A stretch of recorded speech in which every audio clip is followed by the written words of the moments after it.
Welcome back. Now's the time of year where those home improvement projects need to get done, but should you DIY it or look to the pros? Rachel Schwab is back from the Equitable Bank to talk about these projects and who should be doing them. Good to see you. Nice to see you guys too. Yeah. Don't you think everyone wants to do it themselves if they can? They like watch all these shows out there and think, wow, that looks so easy. Oh, right. All those HGTV shows, Plumbing, ripping down no walls and installing all kinds of things. No big deal. Yeah. Yeah, Who right. cares if it's load bearing, right? Right, and I think, that's just a small detail. You don't really need that, do you? Whatever. But I think as you evaluate those things, your first point is Yes. really good. Besides assessing just how handy you really are, which is important, and thinking about these improvements, you need to consider the time, the labor involved, and the cost of the materials and equipment, because that's Yes. something you don't always think about when you get to the DIY.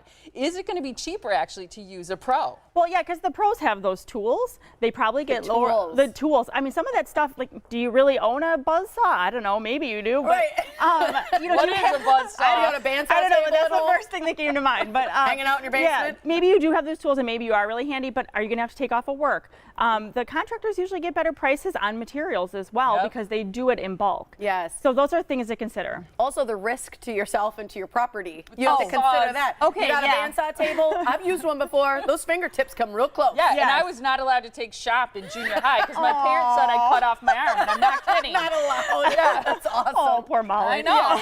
I had to take home X and I sewed over my finger. Oh, well, then maybe it was a The good. needle went through my You were- nail and through my finger. So that was a good it's choice. probably Mama a Faye. good, probably a good choice. But yeah, definitely think about the risk to yourself, but also your house. The worst thing is, right, you spend all this time, you work so hard, and then you end up having to call a professional in to fix your mess. So true. So you spend more money, you spend a bunch of time, and it looks Didn't terrible, work. or it wrecked your house. Yes. So here are things left better to the pros. Additions or structural changes, electrical work for sure. A lot of times you need permits for that too. Yes. Plumbing, window replacement, HVAC, and removing large trees. Leave it to the pros. Yeah. Absolutely, and especially like you said, the electricity, even things like some appliances, like gas appliances. Yes. Those require professionals to do those. So what about things like painting, replacing and finishing cabinets, sealing decks, installing, what else? Like tile, tile, like faucets. yeah, faucets, things like that. Small things, changing hardware. Those are I would things want to that, do that myself. Yeah, those are things that most handy people can do themselves. Okay. But just kind of do a real assessment of yourself. Like, how good am I at this? Is it Yeah. going to be slopped all over? Like even wallpaper can be a Yeah, little sloppy. right. Well, by yourself. wallpaper, I think that takes a real It's hard. art. That is not that easy. It seems like we'll just slap it up there. If but you've ever no. tried to put one of those screens on your phone and you can't get it without bubbles, don't do wallpaper. Right. Like, you know, that's a good the test. Yeah. Can you a do a wallpaper this big? Yeah, no, you can't do it.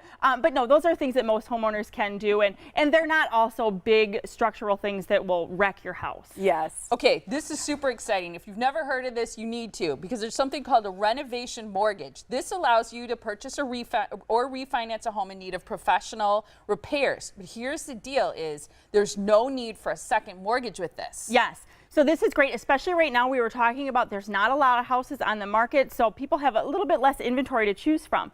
So let's say you go see a house, you love it, it's great, but the kitchen is hideous or it needs new bathrooms and stuff. You can get a general contractor to come in, give you bids, and we'll give you a loan for the purchase price of the home plus the price of the renovation up to a certain amount.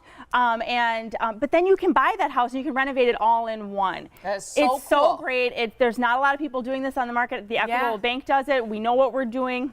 We work with builders and remodelers all the time, so we can help you out with that. And it's cheaper, it's easier. Love it. The Equitable Bank offers that renovation mortgage. Ask about it today. All you Don't saw need to your do. finger off. No, Be careful out it's there. a safety loan. It's a safety loan.